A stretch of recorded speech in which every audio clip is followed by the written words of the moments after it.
Good afternoon, ladies and gentlemen, good morning or good evening, depending on the part of the world where you might be.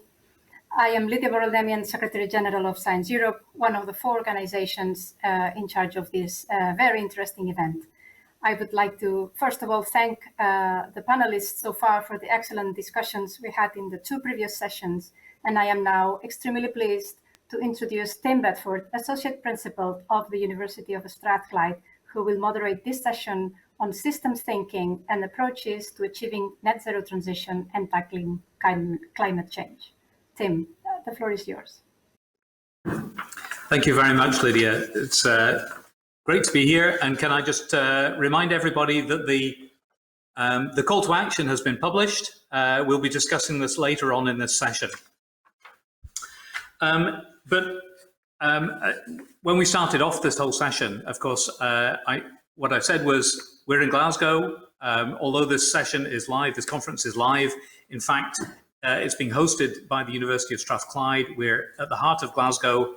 And at the beginning of the first session, I told you about how the demonstrations have been going past on the street below my office here. But just to give you a little bit more flavour of what it's like in Glasgow, because the University of Strathclyde is also an observer, an official observer of COP26.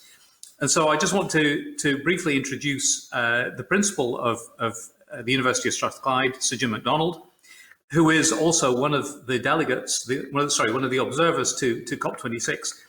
And he'll be able to just give us a little flavour of what it's like within the blue zone of COP26, but also then reflect, because our theme here is on systems approaches. And Jim is not only the Vice-Chancellor of the University of Strathclyde, but he's also the President of the Royal Academy of Engineering. And in that role in particular, he's been pushing very hard with government the notion of systems thinking to address some of those really complex issues that have been discussed during the panel. So I'll just ask Jim to reflect on those 2 points before we go on with the rest of the session. Over to you, Jim. Thank you, Tim, and good afternoon to all our friends and colleagues involved in the event today, bringing together CESAR, ISCN, Science Europe and my own university is a great joy. And I have to say, obviously timed with COP26, a highly relevant time for us to gather our collective interests, our energy, and the education and research that we find as a common purpose and make a difference in tackling climate change. Tim's asked me to mention a little bit about the Blue Zone. I spent most of last week there. I'll be back there again tomorrow. Well, it's been, Tim, it's fair to say it's been joyful, energetic and challenging, and occasionally a little bit chaotic, but that's a good thing. A bit of positive flux, lots of terrific people there from across all of the nations that are participating. A great body, I have to say, of scientific opinion, which is very encouraging. Of course, we need our policymakers there to make the commitments. But what I will say to you is I think this COP in particular has been characterised by an unprecedented level of the financial community and business and industry community engagement. Normally at previous COPs, we've had ministers for environment and energy and sustainability there, but I think unprecedented numbers.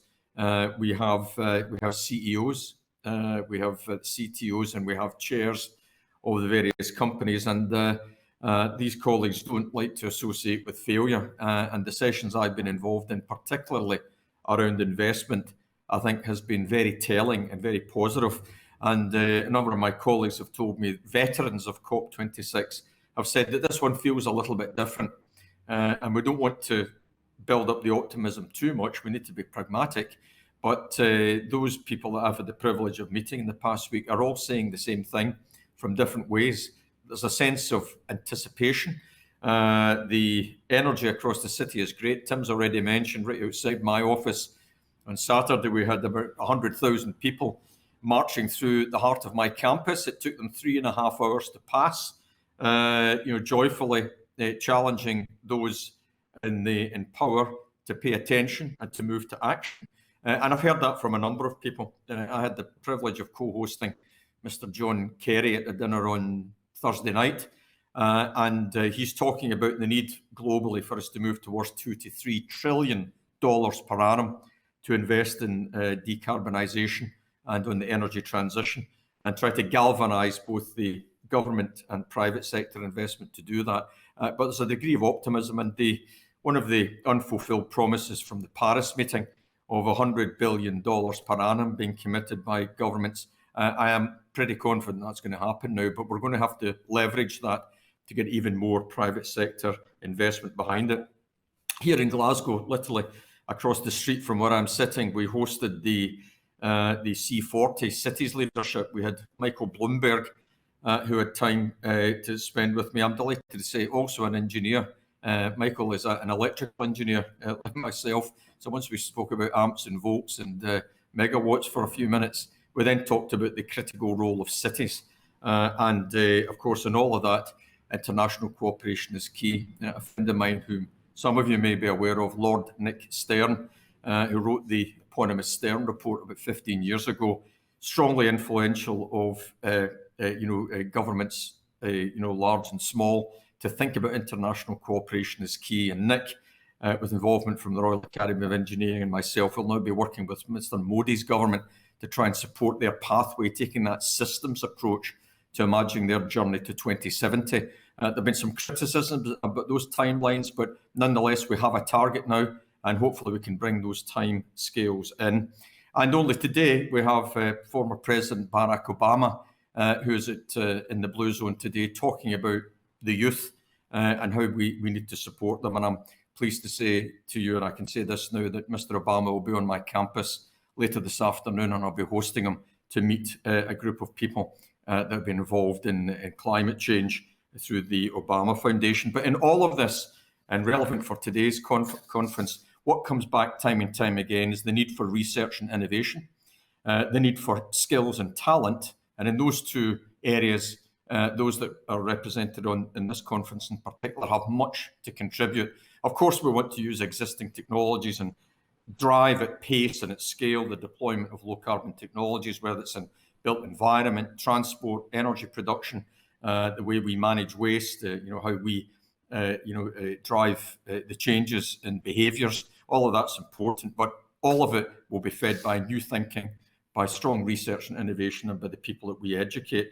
But the policy interventions have to be consistent. They have to be focused, and the investment community needs to be lined up behind this. And I'm sure you've heard about the just transition. We need to bring society with us. This shouldn't be a journey just for those that can afford to participate. And that's where universities, agencies, funding organisations that we have in the call need to think about public communication, public engagement, and indeed the means by which we translate research and education and make it accessible, not least of which education, accessible for all. That widening access and widening participation will be key. And very briefly on the systems thinking, I do two principal policy interventions. One, I co-chair the Scottish Government's Energy Advisory Board with Ms Nicola Sturgeon. I've been part of the drive towards moving Scotland to net zero by 2045, but also the renewables commitment we've made for the past decade. And over the past 2 years, I've been part of the Prime Minister's Council for Science and Technology and one of the co-authors of the net zero systems approach to delivering the legally binding targets of the UK government. And what I would say to you is, we're all part of an ecosystem. The partnership that is represented in this conference today is key, but we need to understand better the complexities and the interactions. And as an engineer, I tend to approach problems from that systems perspective in any case, and that's something that we might discuss later in this session. So I'll conclude, Tim, by saying it's a genuine pleasure to be with you today. The quality of the organisations that are represented is first class, and let's make sure that there's a strong legacy from this meeting, not least of which, the commitments that we hopefully make as we leave the virtual conference hall today. Thanks. Thank you very much, Jim. And so great to get those insights of what's going on. And I think there's often pessimism, I think, around COP because the challenge is very, very big. But it's not just clutching at straws. Once we see business people and finance organizations really starting to line up, and we know that they do that because they've been investing, for example, in the transformation of offshore renewable energy in and around the UK waters. Once that starts to happen, we're really pushing well, it's not quite an open door, but at least we're pushing hard with all the resources that our society can bring. Now, we're going to go back briefly because this is the third session of 3 sessions that we've had today. And we want to reflect on the great discussions that were earlier on. And I'm delighted to introduce the 2 colleagues who moderated the discussions in session 1 and session 2, and ask them to give us a kind of briefing about the key ideas that were emerging from there. So as a reminder, session 1 was a session of the research funders and research organizations. And then session 2, of course, was with the universities. So can I first of all call on Angelika Kalt, Director of the Swiss National Science Foundation, to give us a briefing about the outcomes of session 1. Thank you, Angelika. Yes, thank you very much. So just to remind you who the panelists were, they were a representative of research performing and research funding organizations. We had Ángeles Gómez Borrego from the Spanish National Research Council. We had Anne-Hélène Prieur-Richard from the French National Research Agency. We had Marie Soonley Twite from the Norwegian Research Council, and we had Sir Duncan Wingham from UKRI. So we basically discussed about 4 different questions. The first question was, how did programs that the panelists had been exposing in videos that are posted, how did these programs already increase collaboration on all levels to tackle climate change and accelerate the green transition? So the panelists made points on the importance of inter and transdisciplinary research, and in specific, the inclusion of the social sciences and humanities. But there was also a great feeling of the added value of private-public partnerships and some examples of how it could already work, and the importance of co-funding, notably by the private partners. There were also examples on how to include the public, be it in design or in the implementation of existing research programs, and there were also some examples on that. It was also said that the programs which were a bit more mission-oriented as compared to a more blue sky bottom-up approach were perhaps more prone to drive this collaboration idea further. But it was also said that it was quite difficult sometimes to understand, and we need to understand this, how to bring partners together, identify the areas and topics where this collaboration brings added value. But generally, there was a very positive feeling on that the existing programs had already nurtured collaboration. The second question was about the importance of science policy and of the interface of policymakers and research in the design or in the implementation of the programs. And I think there was a general consensus that this was an absolute important condition in order for these programs to be successful. And I think in all cases that were put forward, there was a close dialogue and collaboration between funders and research performing or research funding organizations, although there were some worries expressed when it came to understanding the issues on the policy level, and also making the point that additional funding would be needed in order to tackle these challenges. It was also said that we should be aware of the fact that science innovation, science policy is only a very small part of the picture, and that other actors may have much more impact than science and innovation may have.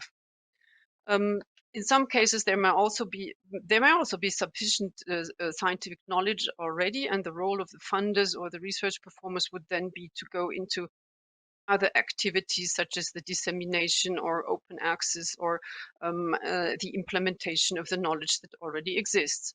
The third question was, how can funders collaborate across borders through truly international programs? And the discussion turned a bit around either large organizations, global organizations already present and very large and inclusive programs versus more, let's say,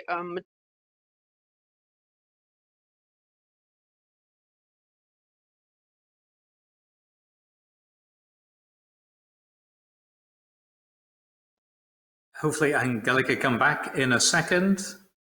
We'll just give her a second, and otherwise I'll go to, welcome back, Angelica. Yeah, sorry. I don't know what No happened. problem. Back to you again. Okay. So I think the point was that both was needed. The large global organizations and programs that were very inclusive, but also very targeted actions between single research organizations across boundaries. And it was also felt there, which kind of backs the point I made before, maybe there should be more programs that are centered around the impact of research and the uptake of scientific results. And so the fourth question was, science communities should work together to address sustainability challenges and bring solutions. So how does our research system does this adequately? How does it have to change in order to do it better? And so there was a short discussion on the academic merit system in the sense that more openness, more value for collaboration, and also more value for the contribution to a net zero greenhouse transition would be something that would be important. There was also a link made to session 2, which was that education was effectively also a very important point. It should be a mandatory part that raises awareness concerning sustainability, sustainable development, and the need to act towards the green transition. And then at the end there again came up the idea, okay, we need to fund and follow, so not just fund research, but also make sure that the what comes out is being used and is being implemented in the right way. But then there was a very interesting question at the end, which was, okay, so how do we know we're on track? How do we know we're going in the right direction? And there was really a large consensus on the fact that we do have to establish better systems to evaluate and measure what we're doing on all levels, on the outcome levels. So, for example, seeing lower carbon emissions, but also on the formats that research funders or research performers can provide to encourage research. And I think that was about all that I would like to say on this session. I think my time is over. Thank you so much, Angelica. Thank you very much. So I'll now pass over to Santa Ono, who was the moderator for session 2. Well, thank you very much, Tim, and thanks to Sir Jim and Strathclyde for your hosting of this very important satellite meeting of COP26. I just want to start off by saying that, as you know, in session 2, the panelists were asked to present examples from their respective universities on how they're contributing to the net zero transition at the regional and collaborating with academic and non-academic partners to achieve their goals. The panelists were William Lee of the Autonomous University in Mexico, Mamothika Pakang of University of Cape Town, Michael Ausling from the KTH Royal Institute, and Wei Shi from the Hong Kong University Science and Technology. There were a few common themes that I'd like to bring up about our panel discussion that emerged from the discussion. We focused on 3 questions and also closing remarks from each of the panelists. One of the common themes was using our campuses of our universities and the infrastructure, the built environment, as living laboratories and embedding systems thinking in the development of new solutions. And there are many examples across the different universities about how the campuses were used as a living laboratory. A little bit more specificity in terms of living labs and systems thinking.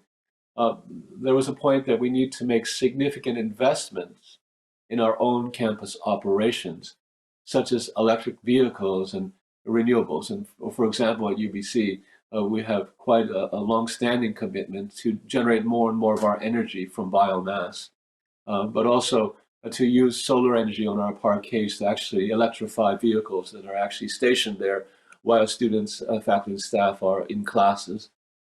And the second, a complete commitment by the university administration and a buy-in from the whole community. And that means not only faculty and senior administrators at the institution, but everyone, from groundskeeper to individuals involved in, for example, food service within the halls of residence. It was felt that partnership will be critical working with a wide variety of partners beyond academia, including government at both regional and national and global levels, and industry, both local and multinational. We need to focus on our own operations rather than rely on offsets.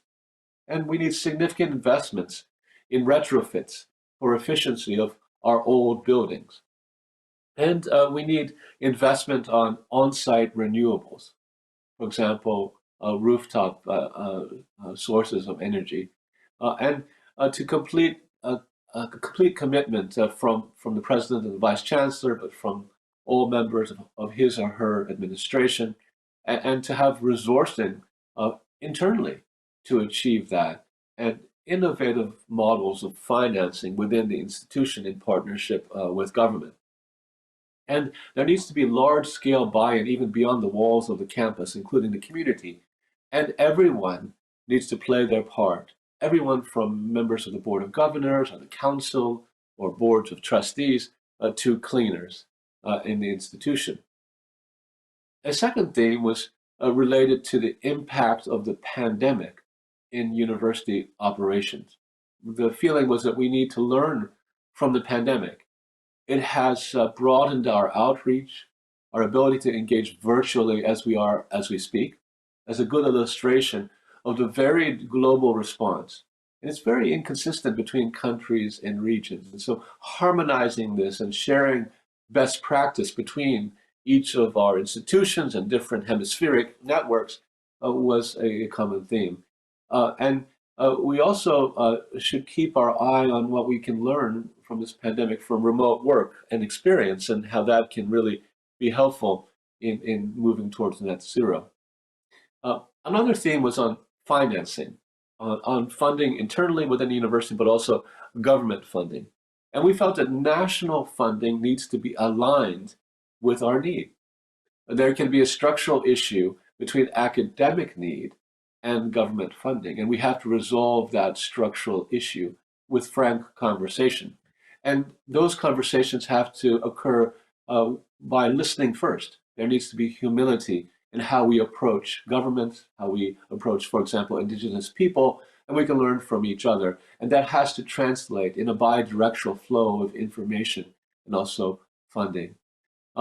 Each of our university's fundings will be different, and we have to recognize that, and we have to come together globally to support each other for us to really achieve net zero.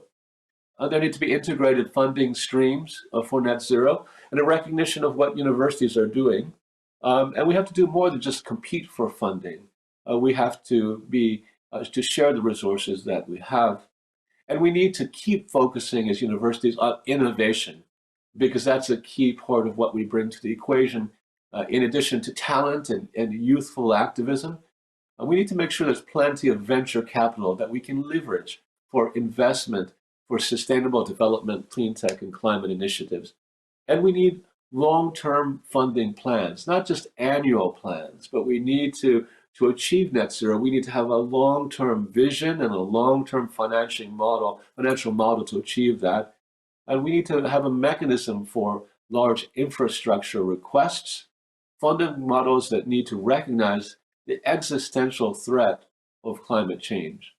And no matter how much government funding we get, it will never be enough. And we need to think about whatever we can do to achieve our sustainability objectives. And of course, the last thing that universities can do, and one of the most impactful, as we can see with the progress that's been made thus far, are our students, our young people, the hope that they represent, and the responsibility that we have in ensuring that the planet that we have inherited is there for them. And so young voices need to be encouraged. They need to continue to be powerful. They need to focus on the link between poverty and inequality and the climate change. And we need to bring them together as a united voice. That's one of the powers of university global linkages. Young people's voices are, as I said, very powerful, and we need to encourage them and ensure that they have a seat at the table locally so that they can be part of the solution at our institutions. And they bring an imagination that captures older generations that is needed, because we all have to be part of the solution. And my colleague from Cape Town has said that the climate emergency has to be owned by the working class. It cannot be viewed as it is too often today as a middle class concern, but it needs to involve students who are struggling, who may be focused more on how to make ends meet. We need to somehow empower them to recognize the climate emergency that is perhaps even more affecting them than those who are more privileged. And when students from developing countries raise their voices, and the world and its leaders cannot ignore the urgency of the situation. And so young people need more than just, as I said, a seat at the table. We need to help them develop a framework so that they can engage and participate in the conversation. And finally, we need to accept that although there might be a need for neutral platforms for discourse, that we must be ready to embrace what is uncomfortable, because only in doing that can we actually move towards net zero. And the initiatives that we as universities embrace need to capture the imagination of the world, because we all need to be involved to be able to solve a problem of this magnitude. And finally, universities need to be places where we also signal hope, because students are looking to us for hope. And that is part of our responsibilities as academic institutions and as leaders of academic institutions. Well, thank you very much. Very inspiring, and a great summary also of that tremendously complex but very, very interesting discussion that took place in session 2. So colleagues, before I move on to introduce all the members of the panel, I just want to again highlight the call to action.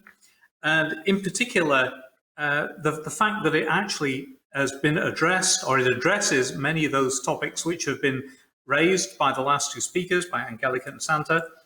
So there's 6 themes within the call to action. The first one is about responding to the complexity of the net zero challenge by addressing all those challenges in an interdisciplinary way. And it gives a number of different action points around that. There's developing the next generation of students and researchers for the net zero transition. Again, it discusses the ways in which we need to start preparing our students for that.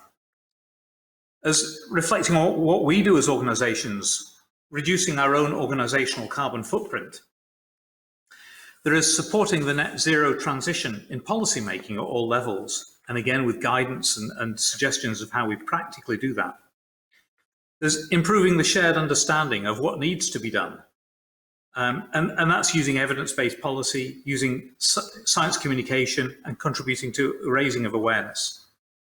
And finally, one of the actions is around facing the challenges together, stressing the need for international collaboration and recognizing the complexity of the challenges that we face, and therefore the need to support systems thinking in doing that. So I think, a very comprehensive call to action, which you'll have and which will be discussed further today, obviously, in this meeting, but which we hope the different organizations across the world will support, all the different research research organizations, funders, and universities. So let me now introduce the members of the panel, the speakers. So first of all, it's Gisou van der Goot, President of ISCN and the Vice President at EPFL. We have Mark Schultz, who's the President of Science Europe and the Secretary General of National Research Fund of Luxembourg. We have Sir Jim MacDonald, who we've already met. And we have Rick van der Walle, who is the President of CESAR and the Rector of Ghent University. So I'll come to you all initially to see if there are some initial words that you want to say to us. And maybe I can go first to you, Gisou, reflecting on what you've heard so far. And after I've given you all an initial chance to speak, I'll come and ask some of the many questions that we have for you. Over to you, Gisou. Thanks very much. So maybe I'll give a bit of background because not everybody might be familiar with ISCN. So it's an international network of leading higher education institutions. At the moment, there are 90 members that span 30 countries, so it's a global network. And this is because in the early 2000s, different universities, agreeing with what Santa Ono mentioned in the previous session, really have a social and civic responsibility towards society, because we're the ones that train the future workforce, the engineers, the leaders of tomorrow. And so we really have the opportunity to train students to be what was mentioned, adaptable, creative, resilient, that they have to be much more collaborative than preceding generations have been. And also teach them the systems thinking and how you actually tackle wicked problems, which none of us have been trained for when we were students. So this, in 2009, ISCN had a charter that was presented at the World Economic Forum, and this was modified again in 2018, bringing in the UN SDGs and the Paris agreements.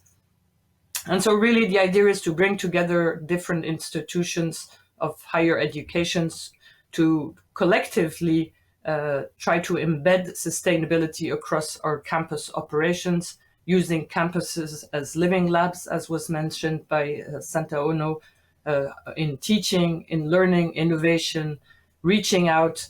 And what has not been mentioned that much is also to consider that social sustainability also within campuses is very important to create inclusive environments.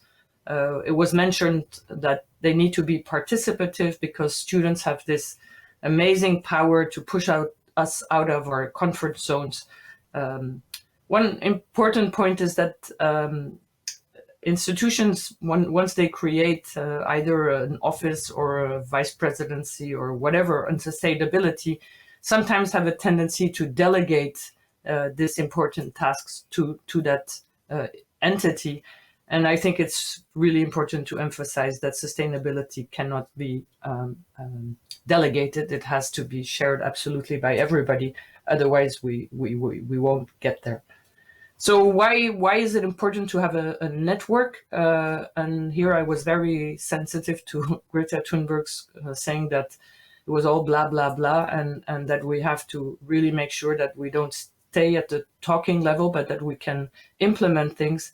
And we can't do it alone. That's one thing that's for sure. And also we don't have the time to go through trial and error on everything. So we need to share our successes, and we need to share our failures. We need to be very frank in a collaborative manner, and not in a manner that we're generally used to, which is to make our universities look good. I think we need to be much more humble than we are when we talk about our scientific successes, and really be aware of our weaknesses, where we can learn from others, and where we can help others.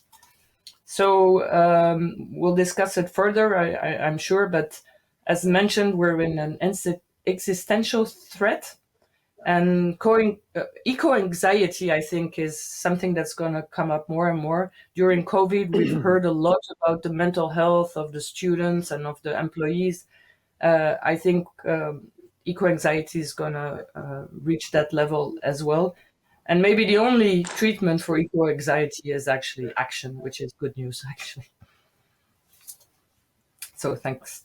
And thank you very much to the University of Strathclyde for hosting this event, which I've really enjoyed so far. Great. Thank you very much for your contributions there. Can I come to Mark and your reflections as President of Science Europe? Any initial opening comments? Thank you. Let me first thank my colleagues, ISCN President Kizo van der Goet, CISA President Rick van der Walle, and Vice Chancellor of the University of Strathclyde, Sir Jim MacDonald, for their efforts in, first of all, in organizing this joint session, but also in producing and crafting together as our four organizations this call to actions, which was just published a few minutes ago. So I'm representing Science, I'm the president of Science Europe. I represent the major research funding and performing organizations in Europe. We're currently 38 organizations across 28 countries, so it's not just limited to the European Union, of course, but we also have members from UK, Norway, Switzerland, and a number of other countries. Of course, in listening to what I've heard, and I would also like to warmly congratulate the previous two sessions, which have been very insightful and have brought up many of the questions and issues, but also gave us some hope and some light on where and how we can move forward. And I'm sure you have heard it on many occasions during COP29 there in Glasgow, that there is this very strong sense of urgency for climate actions, which is actually conveyed as Santa Ono said, mostly by the younger generation, and rightfully so, because it's their future actually that is at stake. So we have the responsibility to find ways on how to stop greenhouse gas emissions and how to limit the increase of the Earth's temperature, how to use our precious natural resources in a sustainable way. And the quality of life of the future generations depend on decisions that we take today. And rightfully, this session is put under the theme of systems thinking and recognizing the complexity of the challenge that we face.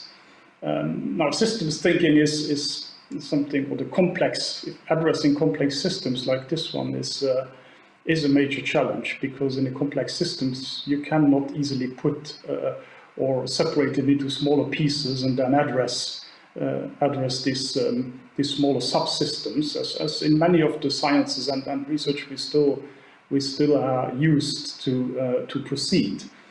Because there are so many feedback loops in a system such as climate and climate change that it's only through a more systemic and holistic view that we can actually find solutions. And that's something which is important, is if we're thinking of a systemic view, it's very important, and it has been said already multiple times, to engage and bring together the expertise, not just of scientists and researchers, but together with societal partners, and to recognize these difficulties and challenges so that we can engage in a meaningful discourse and eventually align policy objectives and be maximally effective.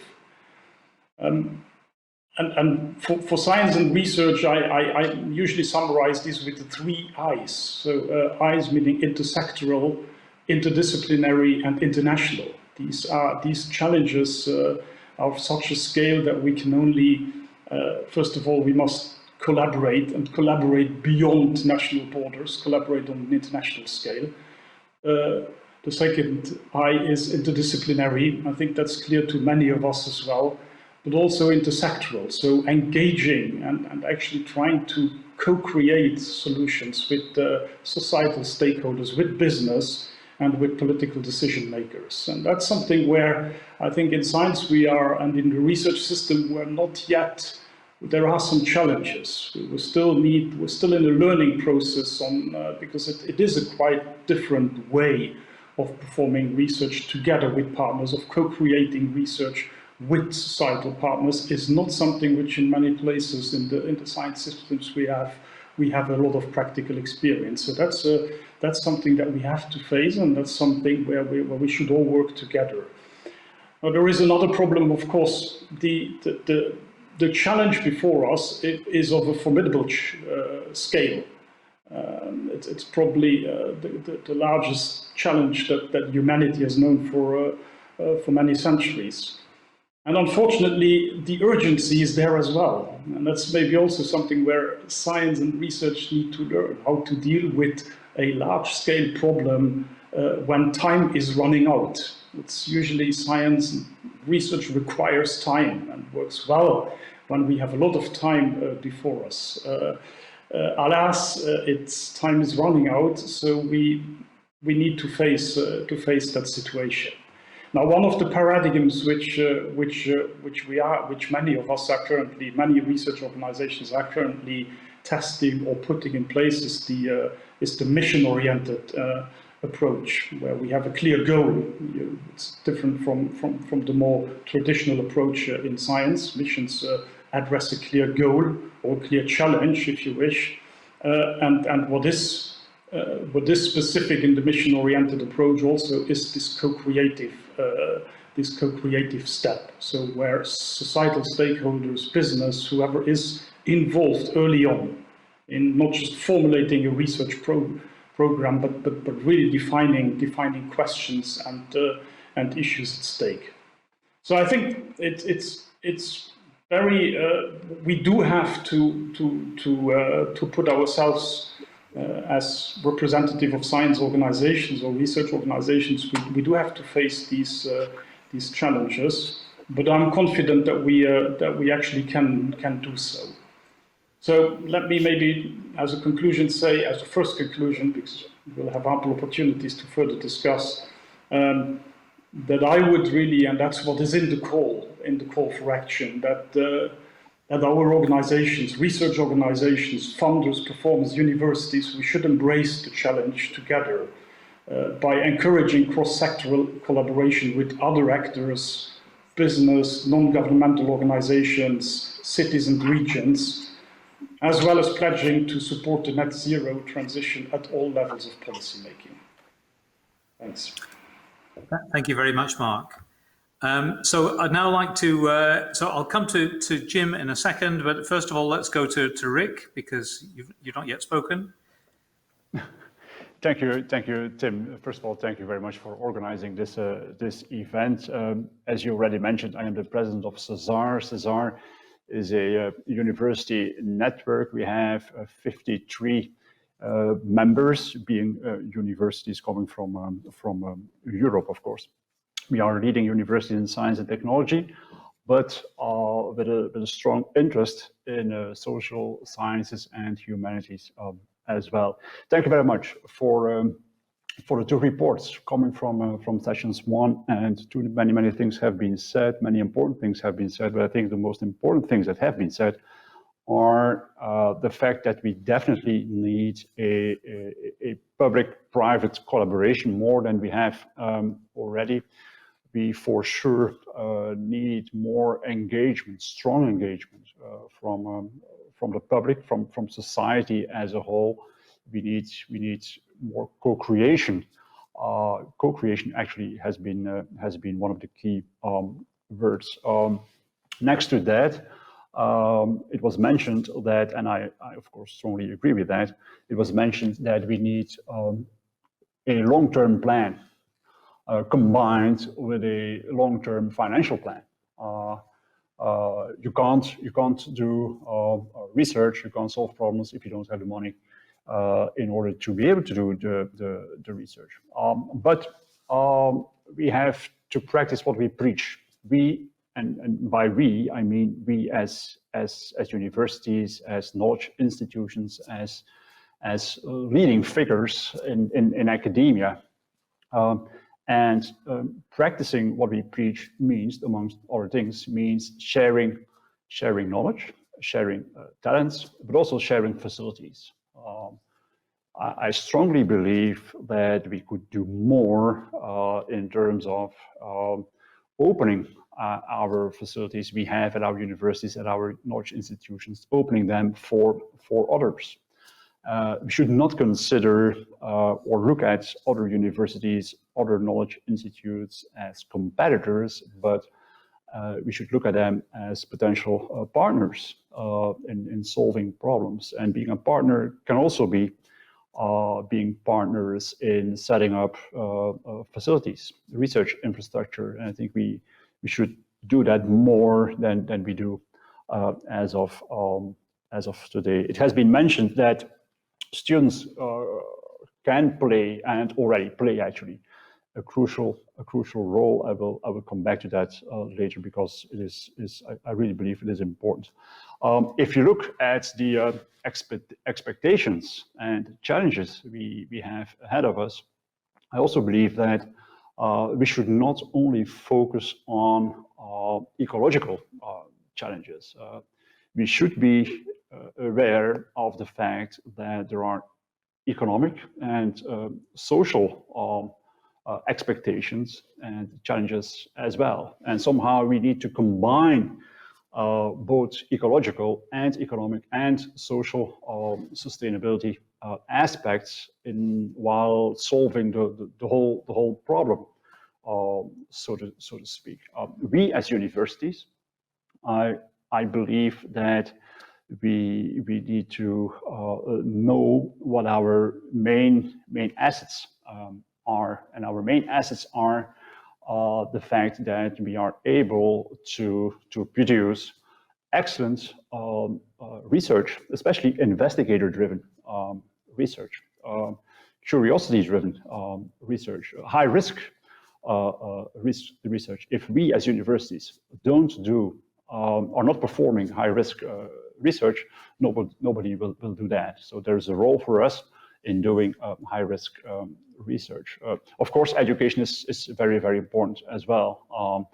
And we should open up our education to a really diverse audience. I am convinced that we do a lot of work in terms of trying to connect to youngsters, to potential students. But quite frankly, if we are honest, we have to admit that there's quite some talent available that we don't reach yet. We don't see all the talents, all talented young people in our university. So I think we could do more in terms of being open, in terms of being diverse as a university. In terms of the translation of research results, in terms of translation of knowledge, the knowledge that we have at our universities, towards innovation, towards concrete solutions, I believe that we could do more, and we should focus on transferring science and technology towards multiple players, like governments, public services, business actors, industrial actors, and also non-governmental organizations, of course. Another thing I would like to highlight is that we as universities, we can somehow provide an inspiring space, a space where there's absolute freedom in thinking and thinking and speaking for researchers, for innovators, for students, for teachers, and also for administrators, actually. And we should be aware of the importance of having these inspiring spaces in society, and we as universities, we have to provide these inspiring spaces, I believe. And finally, and I will conclude with that, is that and it relates back to what I said before, we should transmit equality, inclusion, ethics, the importance of ethics, diversity, democratic citizenship, societal engagement, universal values. We should transmit all these values to researchers, to innovators, to teachers, students, administrators, and to society as a whole. I think this is also a very crucial role we have to play as university leaders and as universities as being important actors in this field. If I just may, really to conclude this first intervention, refer to what happened at my university, which is Ghent University. If sustainability is a very important field for our policy for quite a couple of years. If I am honest, this is not due to myself as rector or one of the previous rectors. It is because of the fact that our students, they came to the university management and they asked us, look, you have to take into account sustainability issues in whatever you do as university management. So these students, and having them as participants, or as participants in everything we do at the university, and forcing us to take into account sustainability issues in whatever we do as university management, I think this is really, really important. So one of our main assets, I believe, as universities is indeed the fact that we have access to brains and that we have access to these young people. They will force us, they have to force us to focus on sustainability. And I think this is really important. Thank you very much, Rick. And then finally, let me come to Jim. Have you got a few more words for us, just as your general opening remark? Well, given that I gave you the bulletin from the Blue Zone, Tim, I'll maybe just give you a bulletin from my office, which might be more relevant. So first of all, and as has been mentioned a lot, much is talked about in terms of systems thinking, but I suspect when you get 6 people in the room, you probably get more than 6 definitions. So very quickly, just bearing in mind that one of the big audiences, we've got the key stakeholders or students, or institutions, society at large, but really focusing on how this community that's represented in the event today, how do we influence policymakers and how can systems thinking help our policymakers? There's no point in demanding of our policymakers. They get demands every day of the week. We should make a value proposition. How do we help them make the right decisions in a structured, absolutely transparent and accountable way? So in policy making, it can be useful to view policy problems or challenges in terms of hard and soft systems. Hard systems usually refer to material, technical, or infrastructures embedded, of course, in the soft systems of behaviours, attitudes, institutional structures, and economics. So getting some structure around that is important. And the relationship between the hard and soft systems, as it were, will influence how the overall integrated system functions in both desirable and occasionally it can happen in undesirable ways. So systems thinking applied to policy making can help to identify points where there's greatest leverage, where intervention will make the greatest difference, to demonstrate the scale of the transition challenge, and universities and the other organisations on this call can help do that. Reveal important synergies and interdependencies and trade-offs between different decarbonisation strategies, for example. Again, that's where independent analysis, data and evidence comes through, and to identify incentives in the system are working against the overall goal, and that can happen.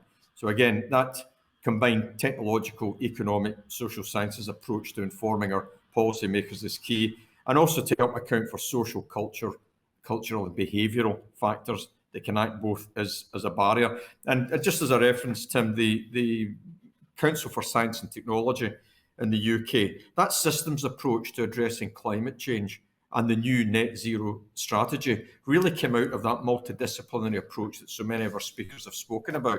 So the Royal Academy of Engineering led the thinking around that structured systems approach to problem solution, but it was engaged by the Royal Society, our august community of scientists, by the British Academy, led by our experts in social sciences and humanities, and the Academy of Medical Sciences. And I would say this as well, as we've published our document today, our call to action, let's enlist as we go forward actively others.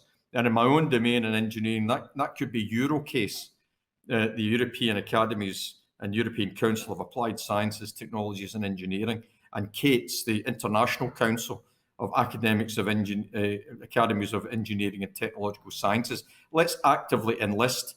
We'll put our call to action out, but let's follow this up today by actively enlisting, allowing us to be challenged and engaging in a constructive way.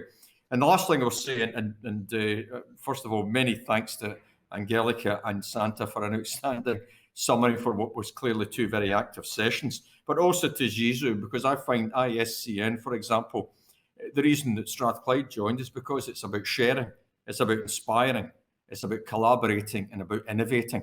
And let's see how we can fuel our own thinking in this one, because systems thinking has structure around it, and we should be rigorous enough and disciplined enough to follow that rigor, but have the bandwidth wide enough to allow some disruption and some novel thinking, because ultimately we can't keep on looking inside our own institutions.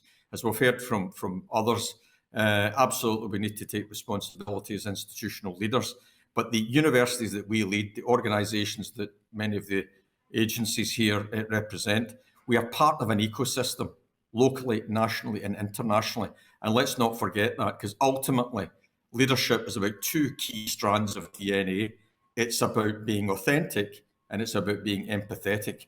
And if we can get that culture embedded in the communities that we represent, we're more likely to be listened to. Rather than demanding to be heard, let's make a value proposition and give solutions as we step forward around research, innovation, and talent, but do that in the context of what our partners seek to achieve. Thanks, Tim. Thank you very much, Jim. No, really interesting opening statement, so thank you very much. And a recurring theme actually was around the topics of cross-disciplinary or interdisciplinary collaboration.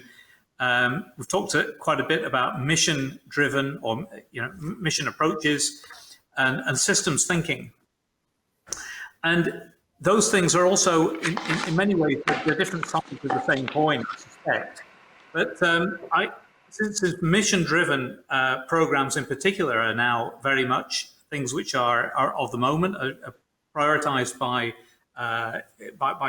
funding leaders, I'm really interested in how do we manage those? What types of cooperation models and organizational models can we as the academic or the research community use to really drive those through those kinds of programs and achieve results? Because it seems to me that we've spent a long time, many decades probably, talking about the importance of interdisciplinary research, but we don't always see the results of that, because we spend so much time trying to cross those boundaries that actually we really find it challenging then to produce results. So this is a broader question, but it's reflecting on the discussion we just had.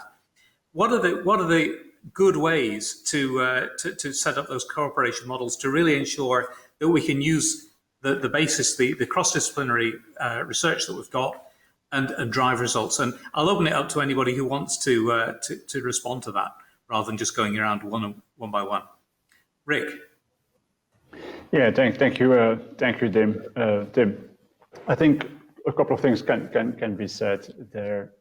One of the first things I would like to emphasize is the importance of a long-term vision. I strongly believe that we should have more of a long-term and sustainable funding mechanism for inter and transdisciplinary research.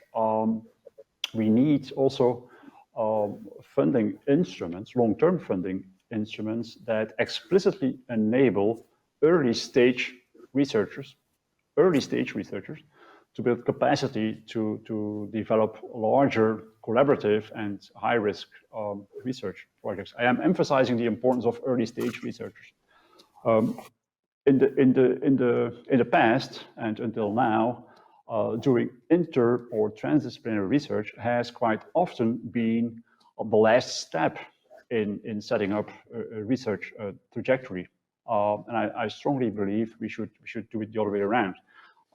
We should include early stage researchers as well in these trajectories.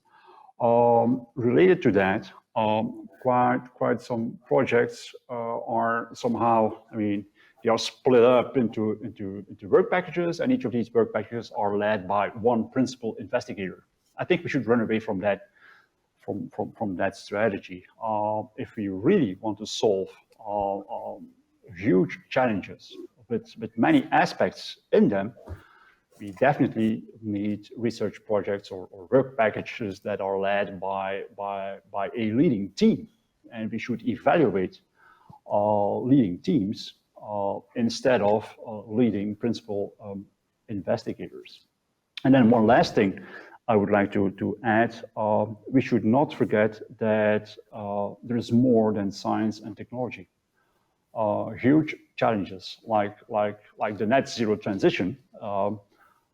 If we want to solve these challenges, we definitely will need science and technology, but we also need societies, and we need people. And if you need people, you need means to steer what people do. and therefore we need social sciences and humanities as well. So we should put more effort, I believe, in linking STEM researchers and SSH researchers, and let them co-design and co-create, really co-create research projects. Thank you very much. Chizu, I think you put your hand up, I think, there? Yeah, maybe it's from,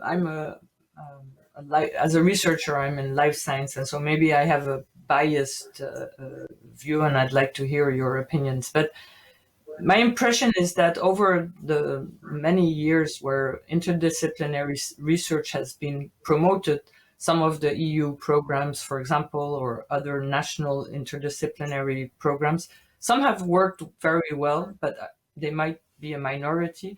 Often it brought together people that were needed funding, but in the end, everybody was still doing their own thing, but they were meeting regularly. So I'm not sure that was always a great success. Here we're faced with a problem that is overwhelming. And my impression is that a lot of people, and understandably, don't really know where to start. And so even though I agree with this big picture, if that's the message, people are still lost.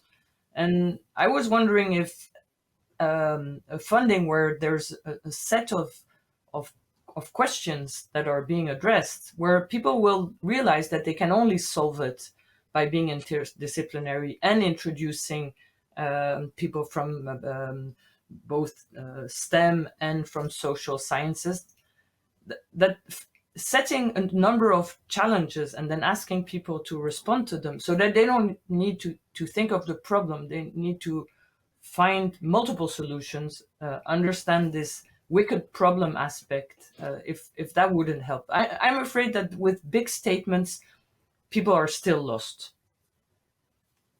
Yeah, that's very clear. Santa, you wanted to say something? Yeah, just a few points. The first is certainly disciplinary strength has to be supported, because that's the seed corn for innovation at the interface between disciplines. The problem is that in too many countries, the funding councils use old review panels to review interdisciplinary work that might be in a pool of applications, the bulk of which are traditional and disciplinary. And so they're often not successful because the review panels do not know how to evaluate true interdisciplinary research that often has a language that is different from what they traditionally review. So reviewing the composition of review panels is something, and certainly in Canada, which I think is essential for us to support the kind of interdisciplinary research that will be transformational and needed for net zero. The second thing I would say is, if you look at the framework mechanism, when I was in the UK at UCL, it was very useful in bringing teams from different EU nations together to focus on a particular problem. I was a principal investigator of one that focused on, as an immunologist, on basophils and mast cells and inflammation. The problem was that the annual funding continued to flow to the teams, and that teams would continue to focus on their area, which was disciplinary. And so I would think that a transition in how we fund research is necessary, where, for example, in the first 6 months, funding is really focused on bringing people together to think about new inter-team and interdisciplinary research, and that the true funding, the bulk of it, come after that has occurred. So that kind of evolution or revolution in how we fund, I think, will be essential for us to achieve the interdisciplinary research that we need. Finally, I just wanted to say, as head of the University Climate Change Coalition, I've often talked about the importance of transitioning from hemispheric to global networks, and that's why ISCN is incredibly important. But we need to have more conversations where we're all at the table, where CESAR and UC3 and APRU are at the table, and we really truly define opportunities for international collaboration. We don't do enough of that. And so I think those are just a few of the things that I wanted to mention. The last thing I wanted to say is that we don't have enough schemes, funding schemes, that bring together academia, industry, especially the extractive industry, that can be part of the solution, and governmental and NGO partners. We need to really populate a new kind of table that I think can support the kind of research that's needed. Thank you, Santa. And I'll come to Mark, and then Jim, and then Angelica. Yes, many important recommendations for funding agencies, which we certainly will take up. But just coming back to the interdisciplinarity and mission-oriented research, I think we have been maybe in the past a little bit naive of thinking, and I think Gizu said it very well, of thinking, well, let's put researchers of different disciplines together, and then they work together on a project. What has quite often happened is indeed that each one fall back in their disciplinary approach, and then they meet once or twice a year. I think the truly different approach, which is being experimented now with missions, is what there's a lot of vocabulary. It's now called transdisciplinary research, which is, but that's the important difference here is the engagement of and the co-creation with societal or business stakeholders. Because as researchers, we think in terms of research questions, whereas a mission is not just a collection of research questions. A mission is something different, that it's more goal-oriented. It's something where if you formulate a mission, it's something which the societal stakeholder can make sense of. If we formulate a mission of having a net zero carbon city, that's something which someone can make, which society can make sense of. But it's not a research question. So I think the really critical part is how to translate missions and goals into research questions. And that process has to be circular, in a sense that we have in some sense to involve the relevant stakeholders. Now, we do have some experience, at least some of our funding agencies, including the one that I'm leading, we do have some experience in this paradigm when it comes to interaction with companies. We've for many years have been running programs to support industry collaboration with academia, and there it's not just it's not a linear process. It's not just that, well, we have something, we have a discovery, the researchers say we have a discovery, now we team up with a company so that it can be useful, or they can make a business out of it. It's very different if you do it right, because it's a very deep diving on the researcher's side into the needs and the problems which a particular company in their sector faces.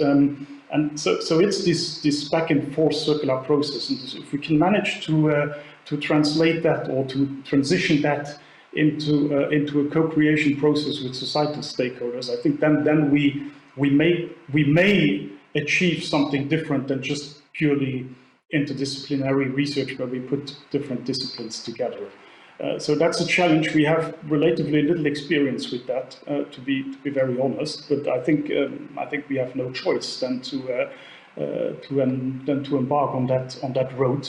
We will learn on the road. We will learn through this process on how to do it maybe better, how to improve it. But I think, given the challenges in front of us, it's the only. It's at least in my mind, it's the only reasonable way to proceed, and some pilot projects such as the GRC pilot action that was mentioned in section 1, in session 1, are attempts actually to do that on a truly global level in both hemispheres. Thank you very much, Mark. Jim.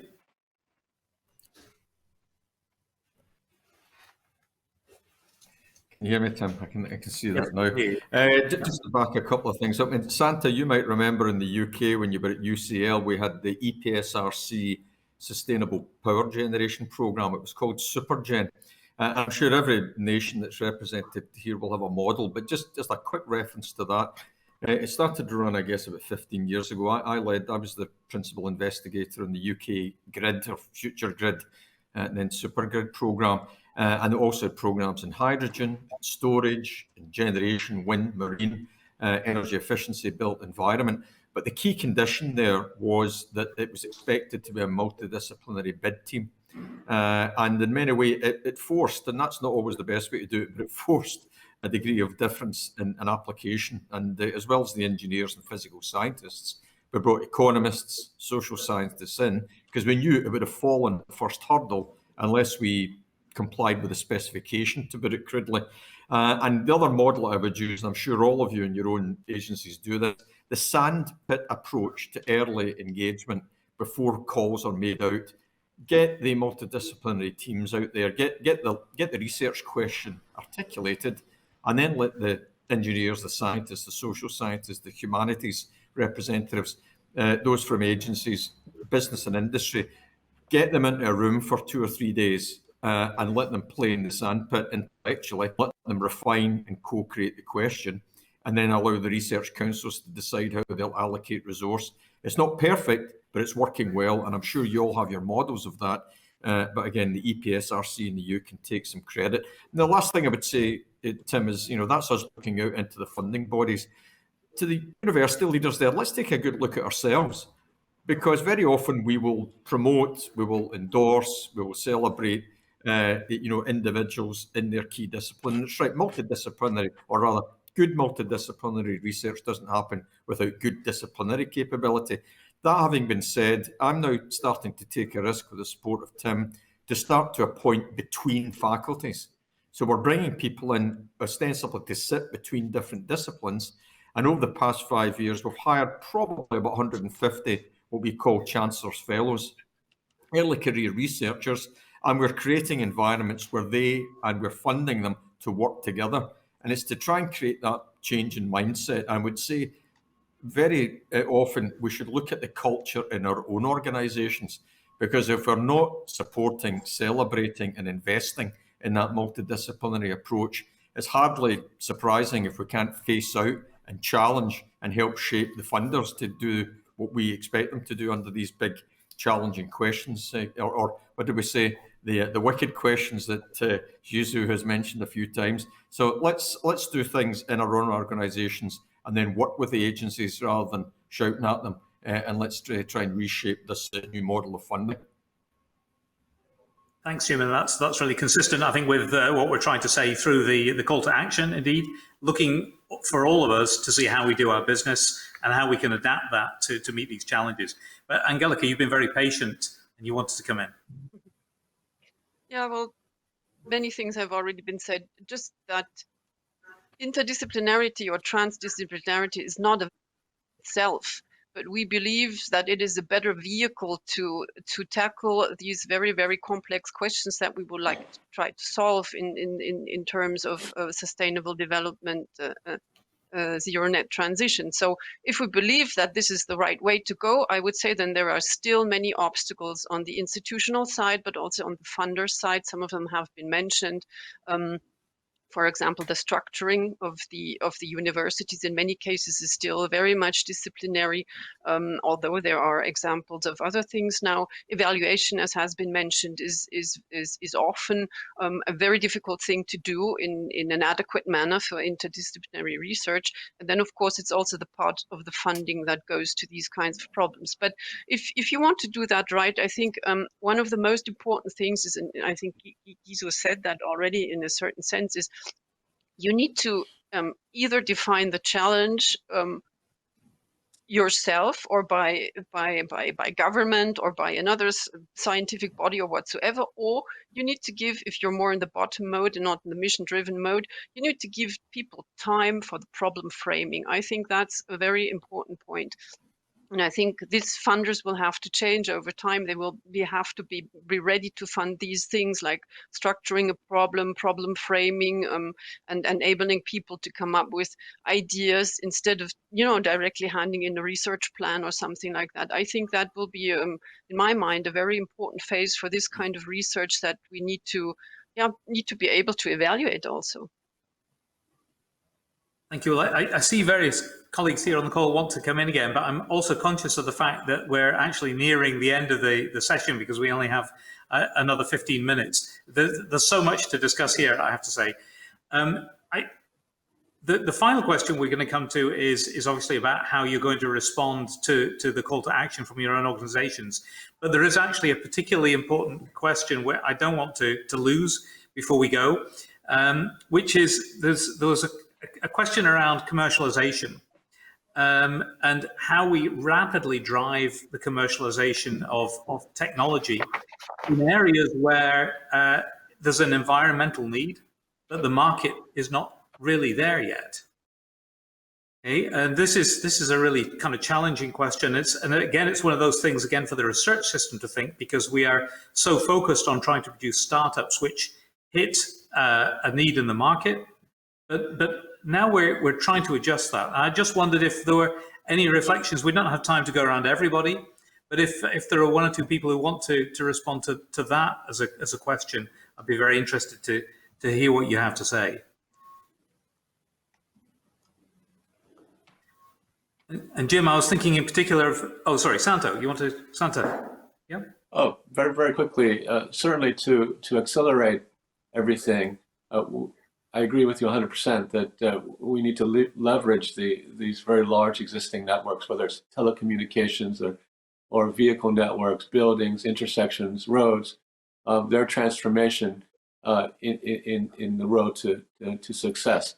So instead of there being passive assets, as you say, they can become very active participants in city-scale energy management and service delivery models. So thank you for the question. Okay, thanks very much. Jim, did you want to say anything? Yeah, I'll just comment, Tim, you know, I sit on the board of a FTSE company and a European quoted stock as well. The ESG is not going to be a passing fad. You know, the drive for corporate governance around environment, society and governance is going to drive the way in which companies have to present themselves, and it's going to drive the way in which companies invest in new technologies.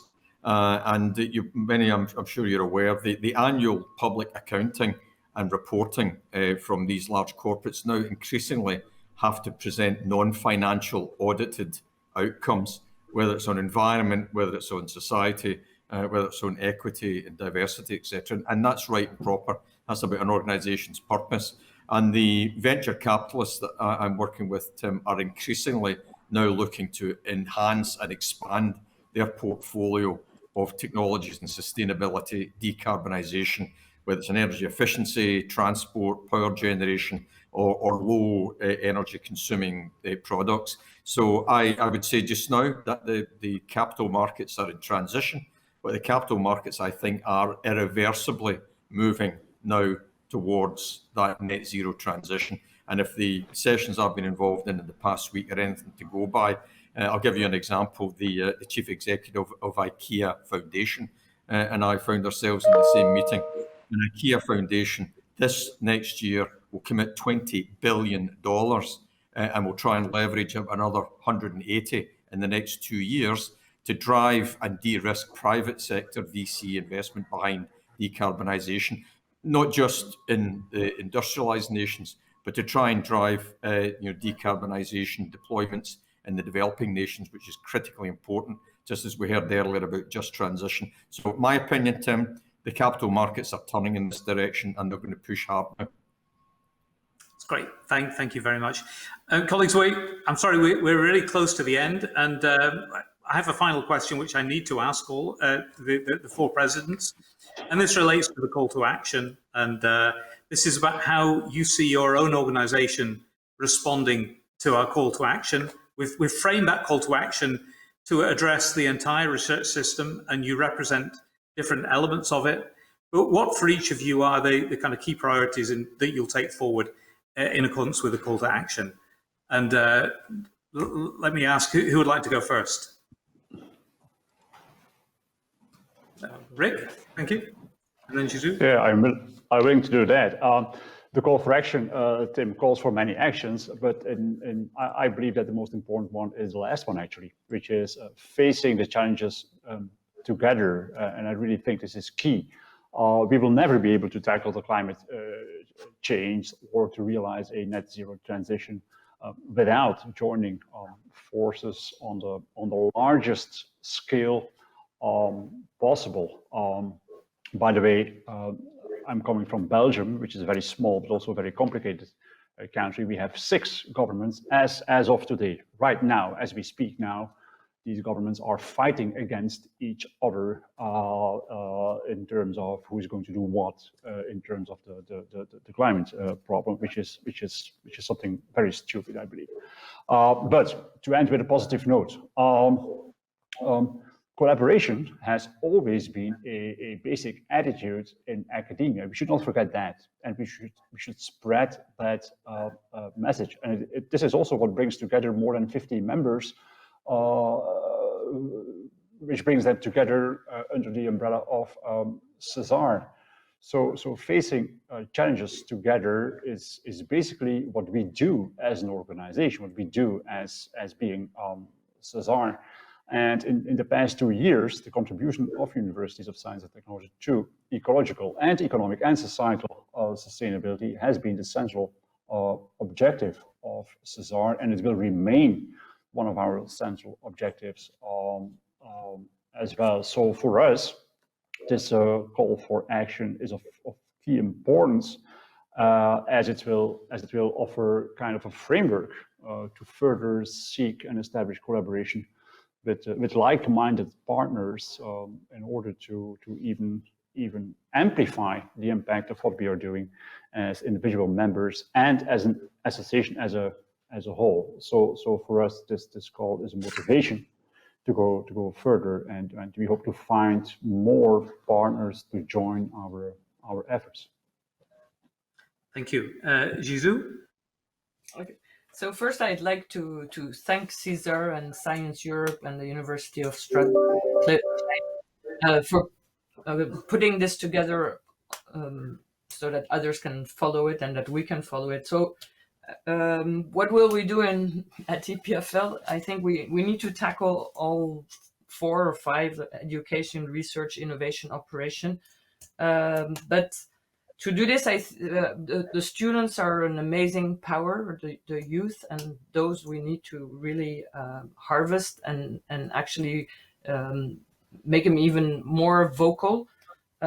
Because here it's great, we've got university presidents and rectors that are very convinced, but I cannot imagine that you don't have the same type of people in your institutions as I have some in mine, which are that we need the mindset of the leaders is absolutely essential. And we have many leaders in an institution and they're not all equally motivated. And as mentioned in the previous sessions, we understand that because university have many needs and so it tends to be a trade-off, and it shouldn't, because we're in this emergency. So collaboration through these networks, I think, is key. It's not only collaboration, but it's also sharing or giving without necessarily waiting for anything in return. I think we all tackle different things, and we've done different experiments like living labs, and we could offer each other a lot of peer reviewing. So if one of us has an action plan, we could send it to the others. We could meet physically and discuss, and there I think we could have a lot of help. And one last thing, coming to what Angelica was saying, at the moment the funding agencies, and this is the historical way of doing it, you write your proposal alone or with multiple labs, and then it gets evaluated by peer review. But we could maybe introduce another step, which is where we actually get critical input from people from other fields that try to make the project better, not to judge whether it should be funded or not, but what's missing to make it a real great project. And this is something we don't do. I mean, we get some criticism sometimes, but more like papers where you're actually asking people to improve it. And there we could bring in people from the fields that are missing in that proposal, and so we could change the way we moving away from just judging proposals towards helping projects become better. I think that could be useful. Thank you.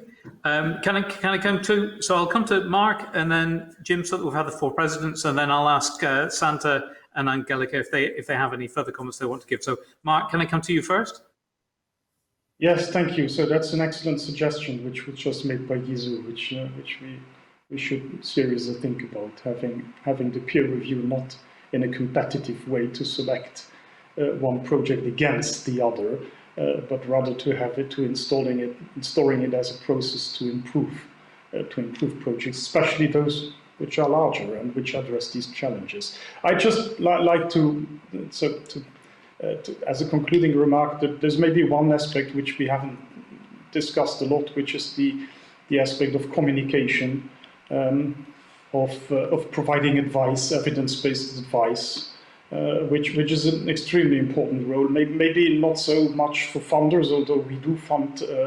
Most of our agencies also have a mission of science communication, but especially, of course, also for universities and researchers to really bring that in. It has worked reasonably well in a number of countries during the COVID-19 crisis.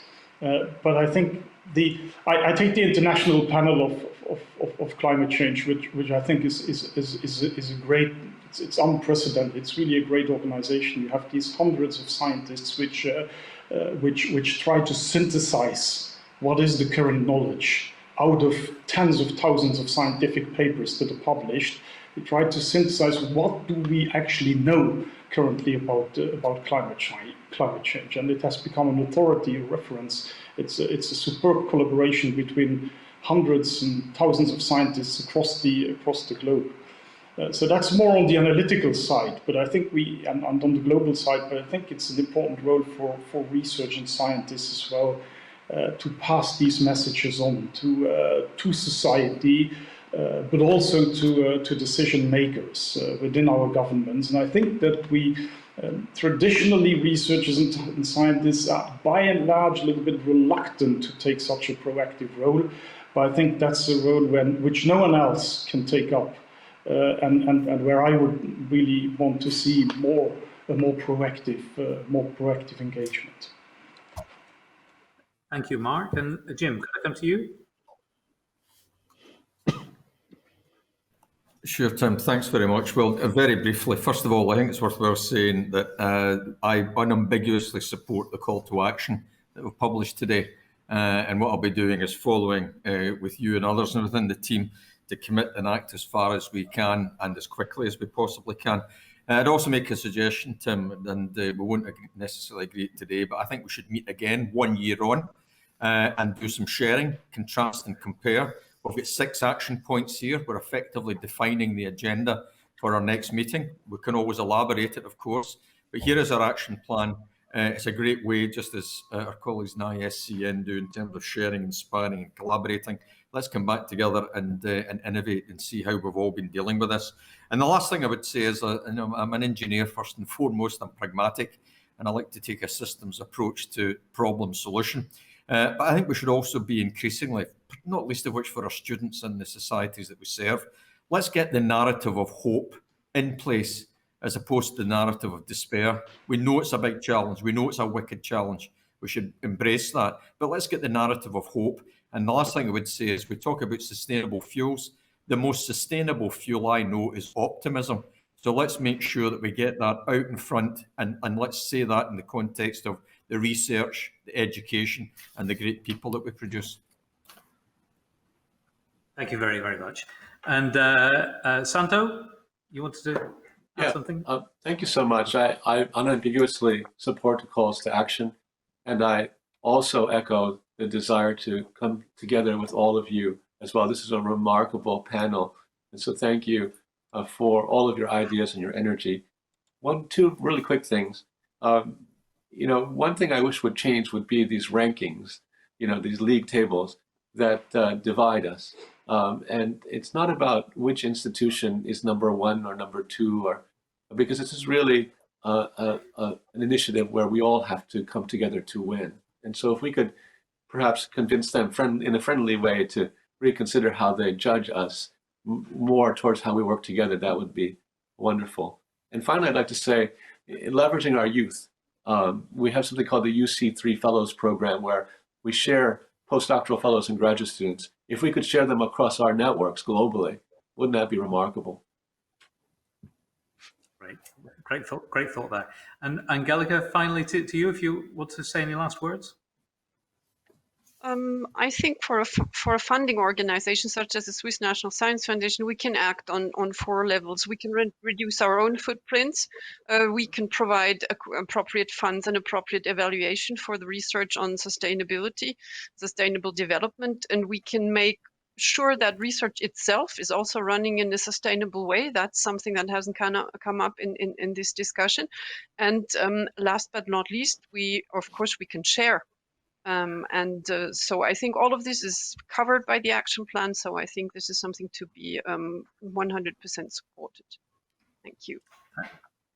Thank you very much. Well, I'd like to thank all the members of the panel, Santo, Angelica, and indeed everybody who's been involved today. It's been a really, really interesting and inspiring symposium that we've held today. I know a lot of work went in behind the scenes, as you'd expect, but I think the outcome of this has been really interesting and very inspiring. And I think Jim's point about coming back together in a year's time to compare our agendas to see what we've achieved, it really gives us a focus to make sure we've got something to bring back in a year's time. So we're at the end of this seminar, and I'm hoping that Lydia is here to take over the final words. So over to you, Lydia. Thank you very much, Tim. Yes, well, ladies and gentlemen, with this, we have arrived at the end of this excellent conference. I hope that you have enjoyed and that you have learned a lot of things. We certainly have learned a lot. I would like to warmly thank my colleagues at CESAR, ESCN, and the University of Strathclyde for their remarkable collaboration in organizing this event, and to all of you participants and speakers, especially Santa Ono, William Lee, and Wei Shi, who joined us when it was very, very early for them or very late. You've heard it, the panels in this call that we launched today will now undertake joint actions and will reconvene in the framework of COP events to assess progress. This is an open call to other organizations who share our vision and want to work together with us towards a sustainable future, zero net emissions. So I thank you very much for your attention, and I hope to see you very soon. Goodbye.